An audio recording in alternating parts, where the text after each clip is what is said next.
The sun dipped below the horizon, casting long, eerie shadows across the landscape. A fiery red bled across the sky, painting the clouds with hues of crimson and gold. 5 friends stood before the entrance of the old Blackwood Museum, their faces lit by the dying light. A shiver ran down Mark's spine as the cold evening air wrapped around him. He pulled his jacket tighter, trying to ward off the chill that seemed to seep from the very ground. "Are you sure about this?" he asked, his voice barely a whisper filled with doubt. The museum loomed over them, its presence almost palpable in the growing darkness. Its stone walls were covered in ivy, dark and menacing, as if nature itself was trying to reclaim it. The windows, like vacant eyes, stared back at them, revealing nothing of the secrets within. "Don't be such a scaredy cat," laughed Emily, though her bravado didn't quite hide the tremor in her voice. "It's just an old museum," she added, trying to sound convincing. But as the last rays of sunlight faded and the museum was swallowed by shadows, none of them felt brave anymore.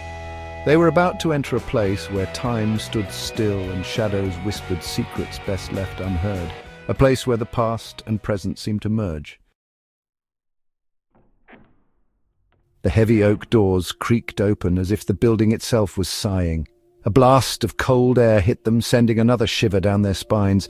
The air inside was thick with dust and the smell of decay. It felt heavy, oppressive. "This place gives me the creeps," whispered Jessica, her eyes wide with apprehension. The entry hall was dimly lit. Cobwebs hung from every corner. Dust-covered artifacts lined the walls, silent witnesses to a forgotten time. "Come on, let's stick together," said David, his voice echoing in the silence. As they ventured deeper into the museum, the outside world seemed to disappear. They were now trapped in a world of shadows and whispers, where fear was their only companion. The air grew colder as they entered the portrait gallery. The eyes of the people in the paintings seemed to follow them. A low hum vibrated through the room, almost imperceptible at first. "Did you hear that?" whispered Sarah, her hand clutching Mark's arm. They stopped beneath a portrait of a stern-looking woman in a black gown. Her lips seemed to move, forming words they couldn't quite hear.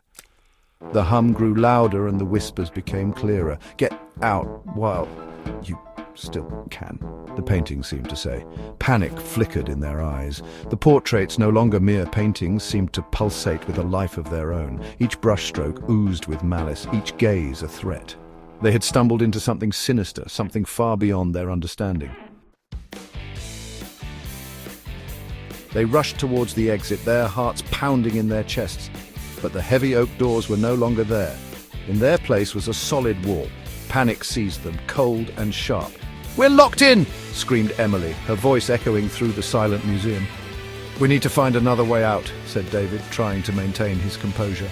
But fear gnawed at him, too. They ran from room to room, each one as cold and lifeless as the last. The museum held them captive, a labyrinth of shadows and secrets. Their laughter from moments ago felt like a distant memory. Now only terror filled the air. They found themselves in a music room.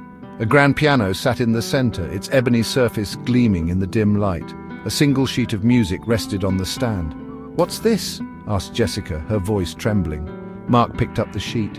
Written on it was a riddle. "I have keys but no locks. I have a space but no room. You can enter but can't go outside. What am I?" "A keyboard!" exclaimed Sarah. She ran to the piano and pressed a key. A discordant note rang out, echoing through the room. As the last note faded, a hidden door slid open in the wall. They had solved the first riddle, but a sense of foreboding hung heavy in the air. They knew this was only the beginning. The hidden door led to a narrow passageway, shrouded in darkness and mystery. The air was thick with the scent of old wood and dust, making every breath feel heavy. As they cautiously made their way through the darkness, a figure materialized in front of them, its presence sending chills down their spines. It was a tall, gaunt man with piercing blue eyes and a long white beard that seemed to glow faintly in the dim light. He wore a long black coat that seemed to blend into the shadows, making him appear almost ghostly. "Who are you?" asked David, his voice barely a whisper, trembling with fear and uncertainty. "I am the guardian of this museum," the figure replied, his voice deep and resonant, echoing through the narrow passageway. "You have stumbled into a place where you do not belong," he continued, his tone grave and foreboding. "Turn back now while you still can," he warned, his eyes piercing through the darkness. "We just want to leave," pleaded Emily, her voice shaking with desperation and fear.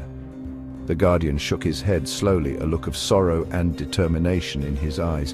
"You cannot leave until you have solved all the riddles and faced your fears," he declared, his voice unwavering. "Be warned, many have tried, but few have succeeded," he added, his words heavy with the weight of countless failed attempts. He vanished as quickly as he had appeared, leaving them alone in the darkness, his warning echoing in their ears, a haunting reminder of the challenge that lay ahead. Their hearts pounding, they continued through the passageway, the guardian's warning heavy on their minds. They emerged into a vast hall filled with statues.